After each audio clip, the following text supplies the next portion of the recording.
Hi everyone, my name is Stephanie Garcia and I am the Products and Innovation Manager at the Knowledge House.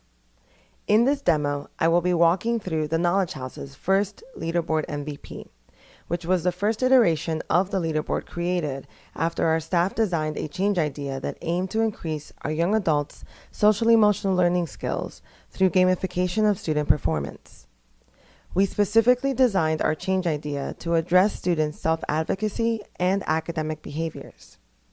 This change idea was to design a gamified key performance tracking system that encourages friendly competition and fosters self-accountability. We referred to it as a leaderboard as it would display all students' performance metrics as points that would accrue and rank students based on those said points. That meant that our change idea had to be not only transparent to the students so that they could hold themselves accountable for their class performance, but also simple enough and detailed enough to allow students to see their activities and projects as they were being evaluated and represented in our curriculums, and ultimately shown on the leaderboard interface.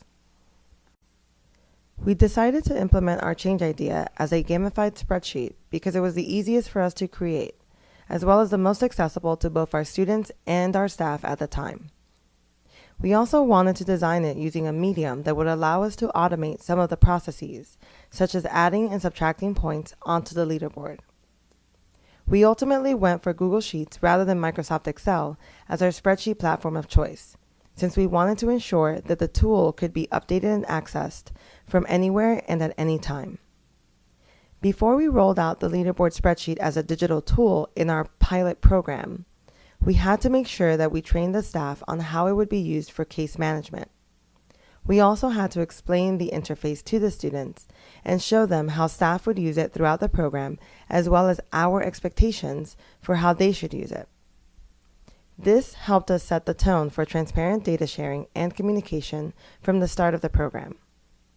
The main points we knew we needed to let the students know of were that they were to earn at least 70% of the total points available in order to complete the course, and that their data would be available to them at all times so that they would be able to monitor their class performance. We also encouraged a friendly competition amongst the cohort by promising incentives such as gift cards to whoever had the top leaderboard score every quarter. The first feature of the leaderboard is a class-wide leaderboard view, which shows a board with the entire class roster and their total points accrued for the program. Points were displayed by total points, tech points, career points, extra credit points, and attendance. Students would be ranked on the leaderboard based on the total points accrued, with tech, career, and extra credit points affecting them positively, and attendance affecting them negatively. If, for example, there were any instances of lateness or absence throughout the program, points would be deducted from their total. Students were able to see on a weekly basis their total points get updated, which would show them how they were performing in the class in relation to their peers. Students could also see their points accrued per quarter of the class, where a quarter simply stands for a fourth of the program. For example, a quarter in the 4-month program is every month, whereas a quarter in the 3-month program is every 3 weeks. This helps show students on a high level whether they showed growth throughout the program duration, such as if a student started out not doing so well, but in later quarters strengthened their engagement and thus successfully earned more points. Throughout the program, students were able to view their points earned and all of the assignments that they were expected to complete on the leaderboard spreadsheet. They did not, however, see their points as a grade point average or percentage. This was done intentionally so that students would focus less on trying to reach 100% and more on the activities and actions that can lead them to earn a high score.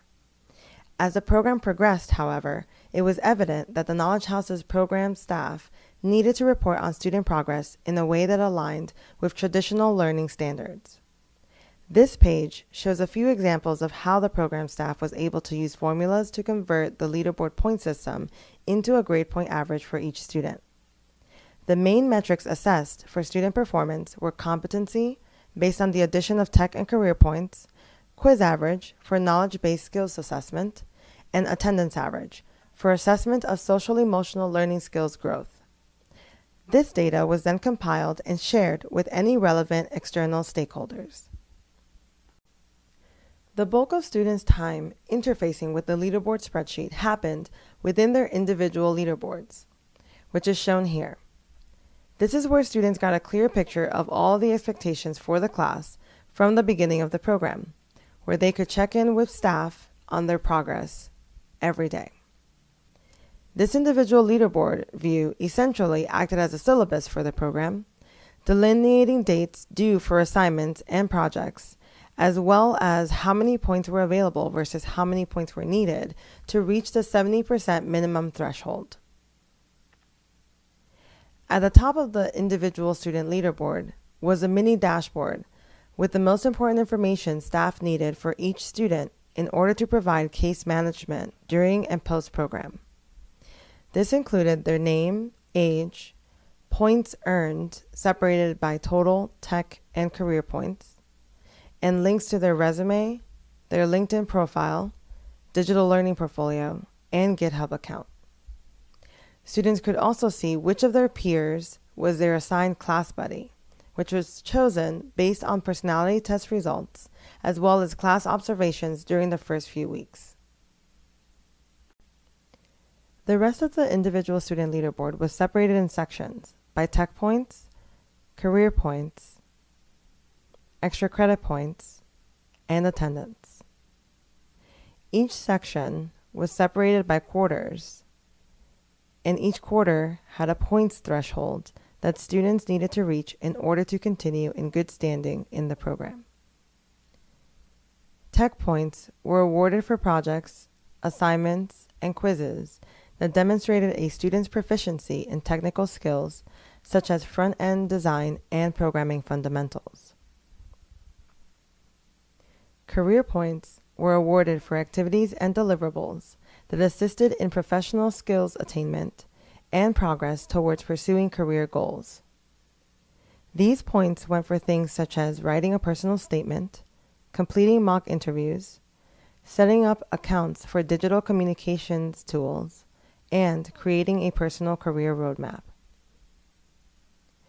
Extra credit points, which had no cap or limit, could be earned at any time during the program to show that a student was willing to go above and beyond the class expectations. Extra credit activities included attending industry engagement events, helping other classmates out by answering their questions or posting tutorials and research online, and even completing personal tech projects. Lastly, attendance points were deducted depending on whether a student was late or absent. There was a rubric that would alert students of how many points would be taken off their total score. Typically, any incident would be made up through extra credit assignments.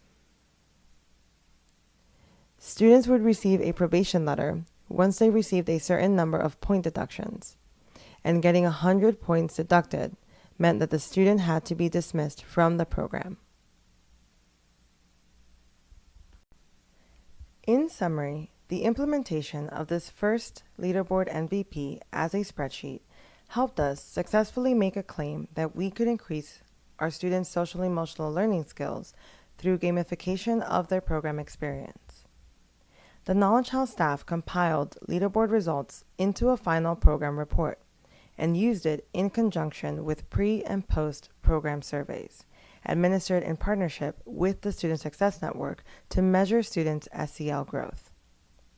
The bar chart shown below summarizes some of the survey's results, which proved that the Knowledge House cohort that was exposed to this first Leaderboard MVP showed a % positive in SEL skills growth above that of SSN's network-wide average % positive for fall of 2015. All of this data was also used to inform us on how to modify, restructure, and better deliver our curriculums. Further, it provided an evidence-based tool that could be used by both instructors and program staff to provide students with proper case management and wraparound service supports. Later iterations of the leaderboard were heavily influenced by this first version, especially since we were able to receive feedback from some of the cohort students that ultimately led to the second leaderboard MVP. We hope this walkthrough has given you a better sense of what the Knowledge House's leaderboard project is about and how it was first implemented in our programs. For more information about the leaderboard project and how it was developed, feel free to take a look at the prototype pitch deck titled Learning Through Co-Design, where I explain the entire process of building the leaderboard project from a change idea to its most recent iteration as a future software application over the last 2 years. Thanks for listening.